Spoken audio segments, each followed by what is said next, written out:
विद्यार्थी मित्र, problem set quadratic इक्वेशनचा प्रॉब्लेम सेट 2 मध्ये क्वेश्चन 8पर्यंत आपण आलेलो होतो.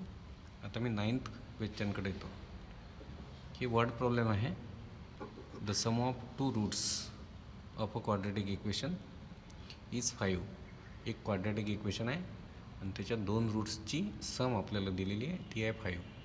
And sum of their cubes, आणि यांच्या जे दोन रूट्सच्या क्यूब्सची सम आहे 35. फाइंड द इक्वेशन आपल्याला पाहिजे आहे. आता पहा, आपलं इक्वेशन क्वाड्रेटिक इक्वेशन जेव्हा आपण तयार करतो, आपल्याकडे एक फॉर्म्युला आहे. तो फॉर्म्युला आहे x² plus minus alpha plus beta into x plus alpha beta equal to 0. याच्यामधला एक्स हा व्हेरिएबल आहे आणि अल्फा आणि बीटा हे दोन रूट्स असतात.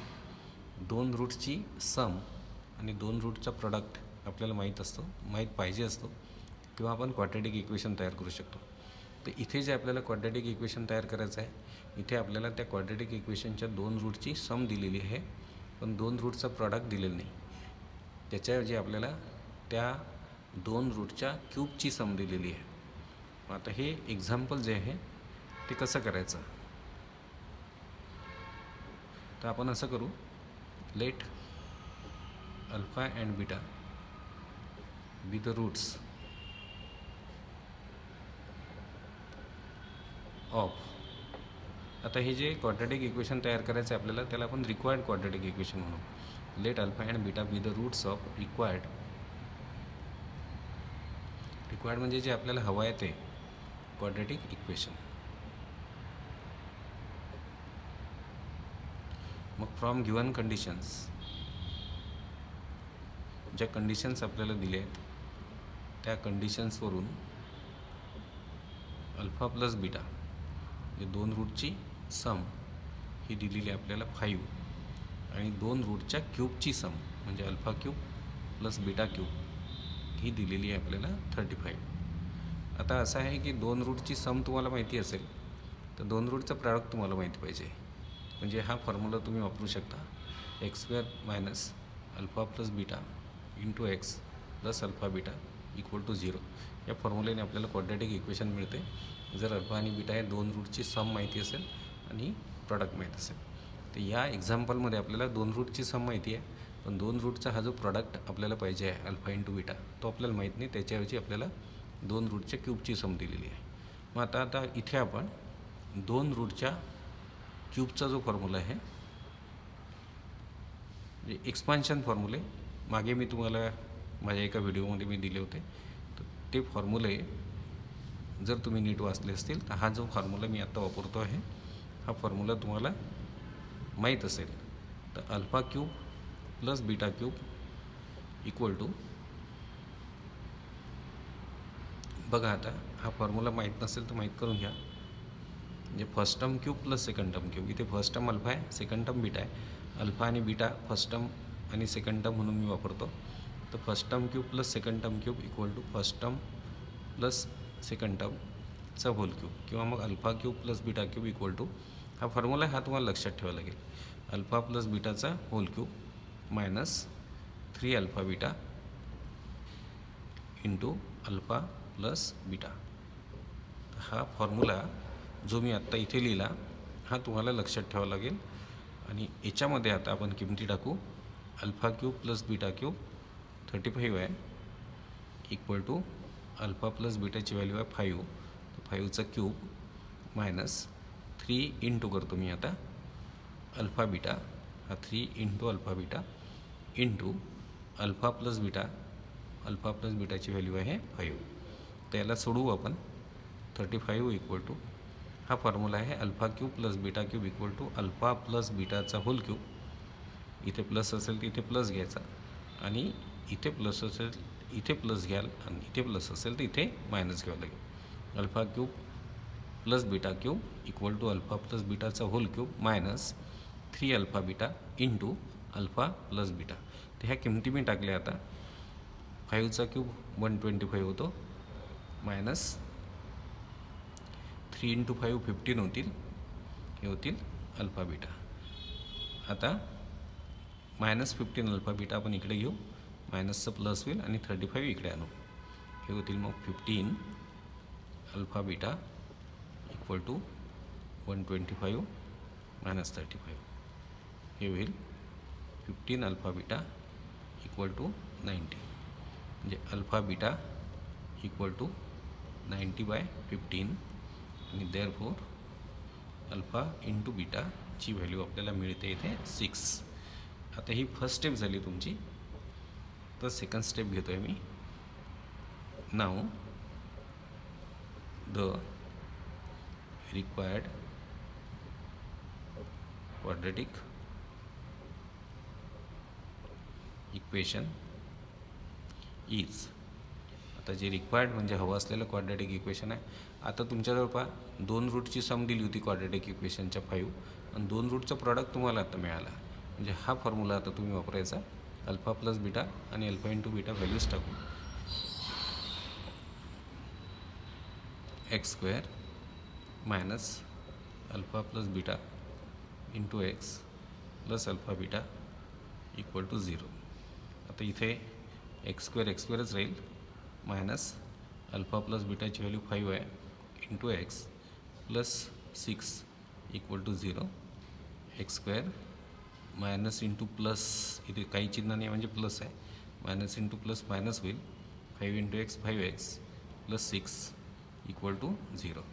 मग हे आहे तुमचं रिक्वायर्ड क्वाड्रेटिक इक्वेशन, ज्याच्यात 2 रूटची सम असेल 5 आणि 2 रूटच्या क्यूबची सम असेल 35. Therefore required quadratic equation will be म्हणजे असेल x² minus 5x plus 6 equal to 0. आता हे नेक्स्ट 10th प्रॉब्लेम तुम्हाला नाही आहे. नंतर तुमचा पुढचा जो प्रॉब्लेम आहे तो आहे Mukund possesses ₹50 more than what Sagar possesses.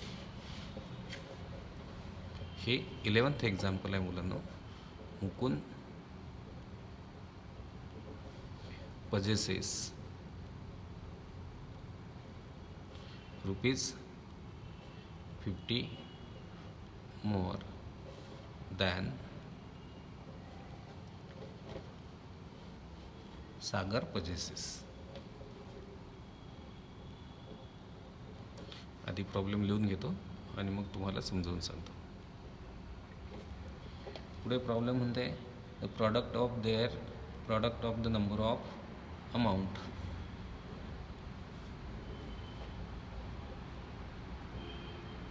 product of number of amounts they have is ₹15,000.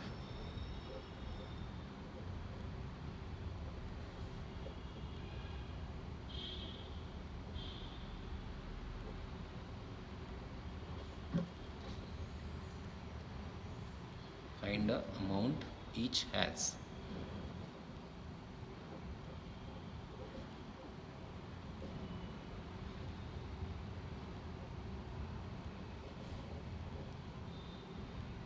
हा प्रॉब्लेम झाला. आता मी हा प्रॉब्लेम तुम्हाला समजावून सांगतो. मुकुंद पजेसेस म्हणजे मुकुंदजवळ आहेत. पजेस म्हणजे असं नाही. मुकुंद पजेसेस ₹50 मोर दॅन सागर पजेसेस. म्हणजे मुकुंदजवळ सागरपेक्षा ₹50 जास्त आहेत. मोर आहेत म्हणजे जास्त आहेत. पजेस म्हणजे असं नाही. तर सागरजवळ जेवढी अमाऊंट पजेस आहे म्हणजे आहे त्याच्यापेक्षा मुकुंदजवळ ₹50 जास्त आहेत. आता product of number of amounts. आता नंबर ऑफ शब्द सोडून द्या. Product of amounts they have म्हणजे त्यांच्याजवळ जे अमाऊंट्स आहेत त्याचा प्रॉडक्ट आहे ₹15,000 म्हणजे 15,000. दोघांच्या अमाऊंटचा गुणाकार ₹15,000.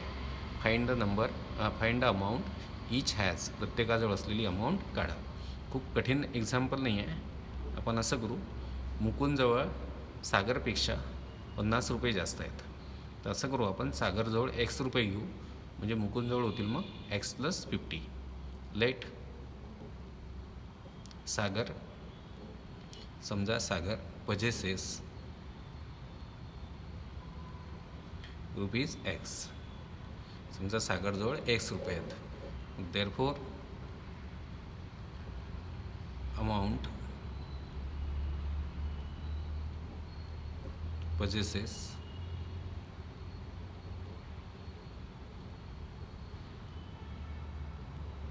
by Mukund,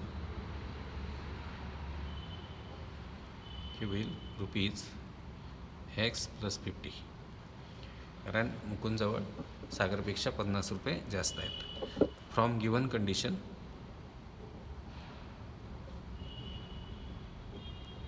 दिलेल्या कंडिशनवरून सागरजवळची अमाऊंट इंटू मुकुंदजवळची अमाऊंट हा प्रॉडक्ट आहे 15,000 रुपीज. जे सागरजवळची अमाऊंट इंटू मुकुंदजवळची अमाऊंट या दोघांचं प्रॉडक्ट आहे 15,000. मग X into X X square होतील, plus into plus plus X into 50 X आणि इक्वल टू 15,000. हा ब्रॅकेट मी सॉल्व केला. आता 15,000ला मी इकडे घेतो, हे होईल मग X square plus 50 X minus 15,000 equal to 0. आता 1 स्क्वेअर टर्मचा coefficient plus 1, constant coefficient minus 15,000, plus into minus minus आणि 1 इंटू 15,000 म्हणजे 15,000. म्हणजे मला आता काय करायचं आहे बघा, 15,000चे मला फॅक्टर पडायचे आहे ज्यांचा डिफरन्स आला पाहिजे 50. रिपीट करतो, 15,000चे फॅक्टर पडायचे आहे ज्यांची वजाबाकी आली पाहिजे 50. तर मुलांना 15,000चे फॅक्टर्स ज्यांची वजाबाकी आली पाहिजे 50 ते आहेत 150 आणि 100. हे सरळच आपल्याला काढता येतात. 150 आणि 100चा गुणाकार 15,000 येतो, म्हणजे हे 15,000चे फॅक्टर्स आहेत आणि आपल्याला 15,000चे फॅक्टर पाहिजे होते ज्यांची वजाबाकी 50 येईल. तर ते आहेत 150 आणि 100. तर हे सिलेक्ट करतो मग मी आता.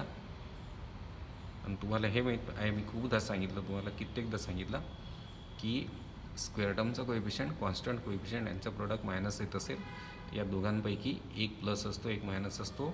ते डिसाईड करायचं असते मिडल टर्मच्या साईनवरून. मिडल टर्मचं साईन मोठ्याला द्याल तुम्ही प्लस, लहान होईल मायनस. या दोघांनी आपण एक्सने मल्टिप्लाय करू. मग हे होईल x square plus 150 x minus 100 x minus 15,000 equal to 0. आता या दोघांमधून कॉमन काढायचं आहे. एक्स स्क्वेअर आणि 150 एक्समधून एक्स कॉमन निघतो, इथे येईल एक्स प्लस 150. आणि तुम्हाला माहीत आहे स्क्वेअर टर्मचा कोएफिशियंट 1 असेल तर हा नंबर जसच्या तसा कॉमन निघेल मायनस 100. आणि या ब्रॅकेटमध्ये जे येईल तेच इकडे येईल इक्वल टू 0. आता इथे एक्स प्लस 150 कॉमन आहे, ते कॉमन निघेल. दुसऱ्या ब्रॅकेटमध्ये येईल x minus 100 equal to 0. Therefore x plus 150 equal to 0 और x minus 100 equal to 0. Therefore x equal to minus 150 और एक्स इक्वल टू 100. आता ही एक्स जी आहे ही आहे अमाऊंट सागरजवळची. लेट सागर पजेसेस रुपीज एक्स.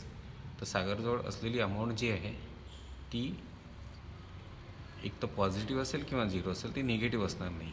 म्हणजे एक्सची जी मायनस 150 व्हॅल्यू आहे ती आपण ॲक्सेप्ट करू शकत नाही, कारण एक्स ही सागरजवळची अमाऊंट आहे, सागरजवळची रक्कम आहे, ती निगेटिव्ह नाही असू शकत नाही. मी इथे लिहितो बट अमाऊंट, रक्कम जी आहे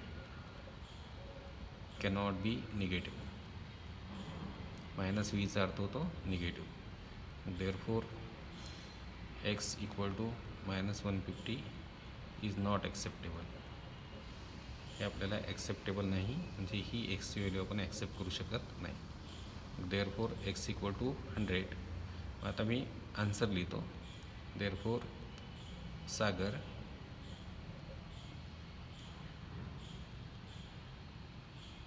possesses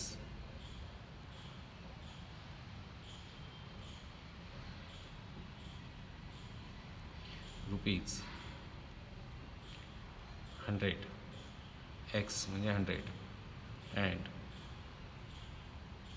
इथे मी एक काम करतो, एक्स प्लस 50 पण काढून घेतो, ॲड करतो इथे, आणि एक्स म्हणजे 100 प्लस 50 इक्वल टू 150. ही सागरजवळची अमाऊंट होती एक्स, आणि ही मुकुंदजवळची अमाऊंट होती एक्स प्लस 50. तर एक्सची व्हॅल्यू घेतल्यावर मी ही सागरची अमाऊंट मला मिळाली. मग एक्स प्लस 50 म्हणजे मुकुंदजवळची पण अमाऊंट मी काढली, ती येते 150. Therefore Sagar possesses ₹100 and Mukund possesses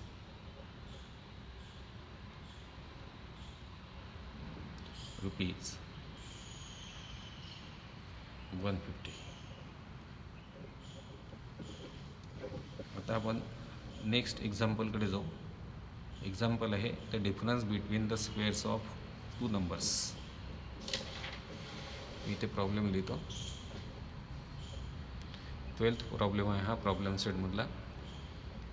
the difference म्हणजे फरक, between the squares of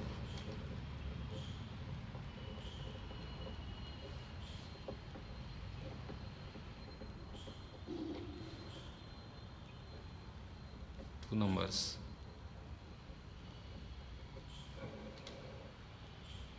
is 120.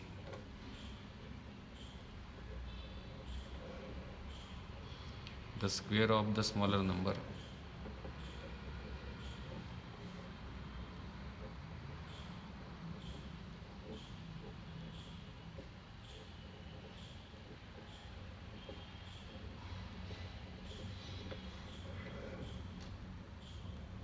is twice the greater number.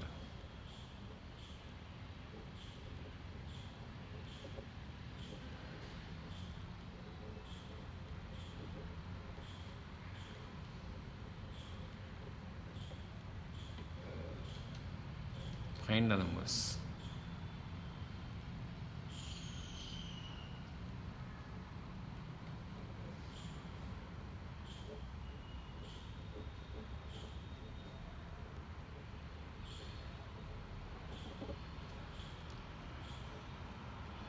काय आहे प्रॉब्लेम बघू.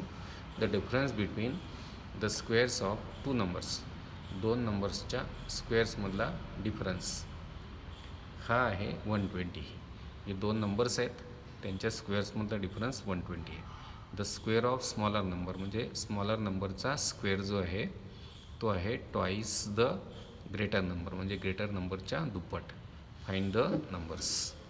मग इथे 2 नंबर्स आहेत आणि त्यांच्या स्क्वेअर्समधला डिफरन्स जो आहे तो आहे 120. आणि प्रॉब्लेम म्हणतो आहे the square of smaller number म्हणजे स्मॉलर नंबरचा स्क्वेअर जो आहे तो आहे ट्वाईस द ग्रेटर नंबर म्हणजे ग्रेटर नंबरच्या दुप्पट. Find the numbers. आपण आता असं करू. Let the greater number be x. समजा ग्रेटर नंबर एक्स आहे. आता बघा प्रॉब्लेम काय म्हणतो. तर प्रॉब्लेम म्हणतो the square of smaller number म्हणजे स्मॉलर नंबर नाही, स्मॉलर नंबरचा स्क्वेअर हा ट्वाईस आहे, ट्वाईस द ग्रेटर नंबर. मग therefore square of smaller number नाही घेत आहे आपण, स्मॉलर नंबरचा स्क्वेअर घेतो आहे. हा आहे ट्वाईस द ग्रेटर नंबर म्हणजे ग्रेटर नंबर एक्स आहे, तर स्मॉलर नंबरचा स्क्वेअर आहे ग्रेटर नंबरच्या ट्वाईस म्हणजे 2x. तर बघा लार्जर नंबर जो आहे, मोठा नंबर जो आहे तो एक्स आहे आणि स्मॉलर नंबरचा स्क्वेअर जो आहे तो आहे ग्रेटर नंबरच्या दुप्पट. आता फ्रॉम गिव्हन कंडिशन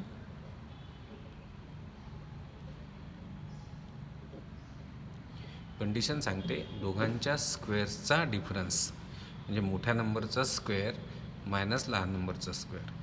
आता मोठा नंबर कोण आहे एक्स, तर त्याचा स्क्वेअर होईल मग एक्स स्क्वेअर.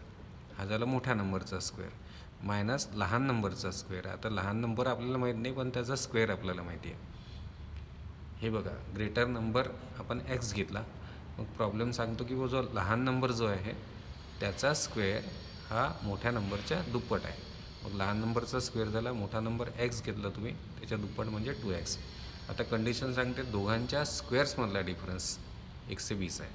मग दोघांच्या स्क्वेअर्समधला डिफरन्स म्हणजे मोठा नंबर जो आहे तो तुमचा एक्स होता, तर मोठ्या नंबरचा स्क्वेअर म्हणजे एक्स स्क्वेअर मायनस लहान नंबरचा स्क्वेअर. आता लहान नंबर तुम्हाला माहीत नाही, पण लहान नंबरचा स्क्वेअर तुम्हाला माहीत आहे, तो आहे 2x.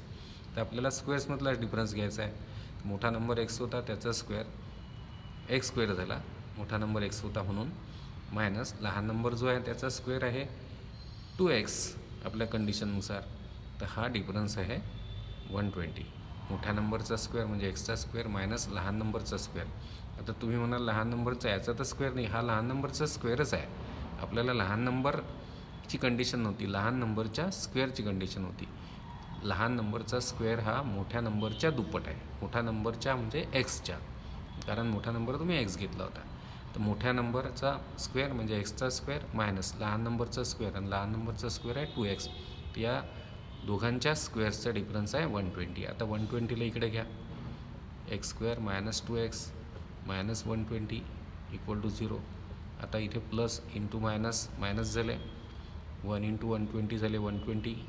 120चे फॅक्टर ज्यांची वजाबाकी आली पाहिजे 2, अगदीच सोपे आहेत, 10 आणि 12. मग हे सिलेक्ट करतो. आता हा प्रॉडक्ट मायनस आहे, म्हणजे 2पैकी एक प्लस एक मायनस असेल. मिडल टर्मचं साईन मोठ्याला देतो 12ला, लहाना मग प्लस होईल. दोघांनाही मिडल टर्मच्या व्हेरिएबलने मल्टिप्लाय कराल म्हणजे एक्सनी. हे मिडल टर्म होईल आता x square plus 10x minus 12x minus 120 equal to 0. या दोघांमधून एक्स कॉमन काढतो, जे एक्स प्लस 10 राहील. आता इथे स्क्वेअर टर्मचा कोएफिशियंट 1 आहे, तर हा नंबर जसच्या तसा कॉमन निघेल, म्हणजे मायनस 12. आणि ह्या ब्रॅकेटमध्ये जे आलं तेच इकडे येईल, एक्स प्लस 10 इक्वल टू 0. आता या दोघांमधून एक्स प्लस 10 कॉमन निघत आहे, आणि दुसऱ्या ब्रॅकेटमध्ये येईल एक्स मायनस 12 इक्वल टू 0. मग therefore x plus 10 equal to 0 और x minus 12 equal to 0. Therefore x equal to minus 10 और एक्स इक्वल टू 12. आता हे एक्स जो आहे हा आपला नंबर आहे, आणि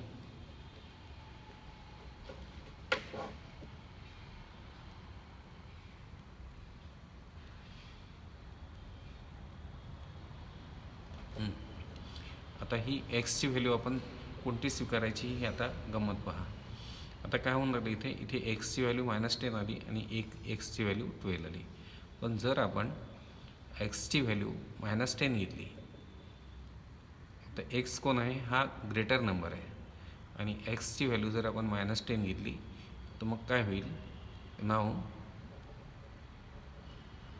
इफ, आता आपण जर एक्स इक्वल टू मायनस 10 घेतले, now if x equal to minus 10, then square of smaller number, square of smaller number. हे नीट समजून घ्या, एक्सच्या 2 व्हॅल्यू झाल्या आहेत, मग ही दोनपैकी कोणती स्वीकारायची. आता जर एक्सची व्हॅल्यू आपण मायनस 10 घेतली तर काय होईल, स्क्वेअर ऑफ स्मॉलर नंबर. तुम्हाला माहीत आहे स्क्वेअर ऑफ स्मॉलर नंबर आहे 2x. मग एक्सची व्हॅल्यू जर तुम्ही मायनस 10 घेतली तर काय होईल पहा, 2 into minus 10 plus into minus minus, आणि 10 इंटू 2 म्हणजे 20. जर तुम्ही एक्सची व्हॅल्यू मायनस 10 घेतली तर स्क्वेअर ऑफ स्मॉलर नंबर म्हणजे स्मॉलर नंबरचा स्क्वेअर हा येईल मायनस 20. काय झालं, स्मॉलर जो नंबर होता त्याचा स्क्वेअर मायनस 20 आला. पण मुलांनो एक फॅक्ट आहे, स्क्वेअर कधीच निगेटिव्ह नसतो. निगेटिव्ह नंबरचा स्क्वेअर पॉझिटिव्ह असतो, आणि पॉझिटिव्ह नंबरचा स्क्वेअरसुद्धा पॉझिटिव्ह असतो. मॅथमॅटिक्समध्ये कोणत्याच संख्येचा स्क्वेअर हा निगेटिव्ह येत नाही. मग इथे जर तुम्ही एक्सची व्हॅल्यू मायनस 10 घेतली तर स्मॉलर नंबरचा स्क्वेअर होईल मायनस 20, कारण आपल्या गणितामध्ये स्मॉलर नंबरचा स्क्वेअर हा लार्जर नंबरच्या एक्सच्या दुप्पट आहे. आणि एक्सची व्हॅल्यू म्हणजे लार्जर नंबर जर तुम्ही मायनस 10 स्वीकारला तर अशा वेळी लहान नंबरचा म्हणजे स्मॉलर नंबरचा स्क्वेअर होईल मायनस 20. पण कोणत्याच नंबरचा स्क्वेअर हा निगेटिव्ह नसतो, हे कॉन्ट्रॅडिक्शन झालं. म्हणजे मग आपण म्हणू but square of any number is never negative. पण कोणत्याही संख्येचा स्क्वेअर हा कधीच निगेटिव्ह नसतो. म्हणजेच देअरफॉर मग x इक्वल टू -10 जर आपण घेतलं तर स्मॉलर नंबरचा स्क्वेअर निगेटिव्ह येऊन राहिला, पण स्क्वेअर जो आहे कोणत्याही नंबरचा हा कधीच निगेटिव्ह नसतो. म्हणून x equal to -10 is not acceptable. मग देअरफॉर एक्सची व्हॅल्यू झाली 12, म्हणजे हा लार्जर नंबर झाला आणि स्मॉलर नंबर जो आहे तो काढायचा आपल्याला, कारण आपल्याला दोन्ही नंबर्स काढायचे होते. लार्जर नंबर 12 आला आणि square of smaller number equal to 2x, म्हणजे 2 इंटू 12 इक्वल टू 24. आणि देअरफोर हा स्क्वेअर आहे स्मॉलर नंबरचा, देअरफोर स्मॉलर नंबर हा विल रूट 24, कारण हा स्मॉलर नंबर नव्हता, हा स्मॉलर नंबरचा स्क्वेअर आहे. मग स्मॉलर नंबर होईल तुमचा रूट 24. तर रूट 24ला तुम्ही स्क्वेअर नंबरने सिम्प्लिफाय करू शकता. 4 इंटू 6 हा 4 स्क्वेअर रूट करून बाहेर काढाल, हे 2 रूट 6. म्हणजे therefore required numbers are 12 and 2 root 6. तर हे असेल तुमचं आन्सर. अशा पद्धतीने आपण याच्यातले हे एक्झाम्पल्स घेतले. पुढचे एक्झाम्पल्स मी नेक्स्ट व्हिडिओमध्ये घेईन.